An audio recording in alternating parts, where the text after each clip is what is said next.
আসসালামু আলাইকুম, কেমন আছেন সবাই? আশা করি ভালো আছেন। আজকের ভিডিওতে আনারের একটা কমন সমস্যার তাৎক্ষণিক সমাধান নিয়ে আলোচনা করব।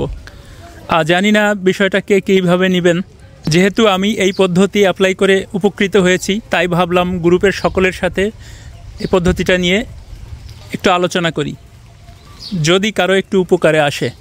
আমরা যারা ছাদ বাগানে আনার চাষ করি, প্রায় প্রত্যেকেরই একটা কমন সমস্যা হচ্ছে ছত্রাকের আক্রমণ।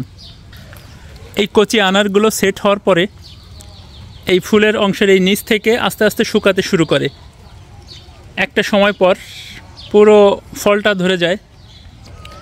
এই দেখতে পাচ্ছেন যে এই ফলের নিচের অংশে যে কালো স্পটটা দেখতে পাচ্ছেন, সাধারণত এরকম অল্প থেকে শুরু হয়, আস্তে আস্তে আস্তে আস্তে এভাবে বাড়তে থাকে। বাড়তে বাড়তে এক সময় পুরো ফলটা ধরে যায়। এই সমস্যাগুলো কোনো গাছে হয়তো ফুল ফোটা থেকেও শুরু হতে পারে, আবার কোনো গাছে হয়তো ফল সেট হওয়ার পরে বা ফল কিছুটা বড় হলে কখন আক্রমণ করবে তা ঠিক নেই। যদি আক্রমণের প্রাথমিক অবস্থায় এটা লক্ষ্য করতে পারেন, তাহলে গাছের অনেক ফলই টিকিয়ে রাখা সম্ভব হবে ইনশাল্লাহ। এজন্য কি করতে হবে, ফলের এই আক্রান্ত অংশটুকু কোনো ধারালো ছুরি, কাঁচি বা ব্লেড দিয়ে কেটে দিতে পারেন, অথবা এভাবে একটু চাপ দিয়ে ভেঙে দিবেন। ভেঙে দেওয়ার পরে আক্রমণটা এখানেই থেমে যাবে ইনশাআল্লাহ। যদি আপনার কাছে ছত্রাকনাশক থাকে তাহলে স্প্রে করে দিবেন। আর যদি এই অবস্থায় ভেঙে না দেন, এই প্রাথমিক অবস্থায় যদি ভেঙে না দেন, এই ফলটা কিন্তু কোনোভাবেই টিকিয়ে রাখতে পারবেন না। আপনি যতই স্প্রে করুন, এই আক্রান্ত স্থান থেকে আক্রমণটা বাড়তে বাড়তে পুরো ফলটা নষ্ট হয়ে যাবে।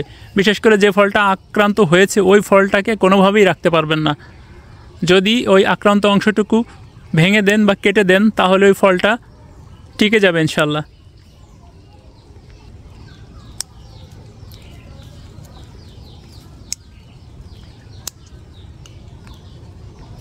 এই দেখুন, আমার এই ফলগুলো অনেক ছোট থাকতেই আক্রমণ করেছিল, এখন মাশাল্লাহ একটা ভালো সাইজে চলে এসেছে।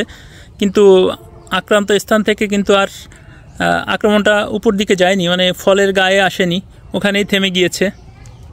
এই যে আরও একটা। এই ভিডিওর মাধ্যমে যদি কারো সামান্য উপকার করতে পারি তাহলে দোয়া করবেন, সামনে যেন ভালো কিছু হয়। আল্লাহ হাফেজ।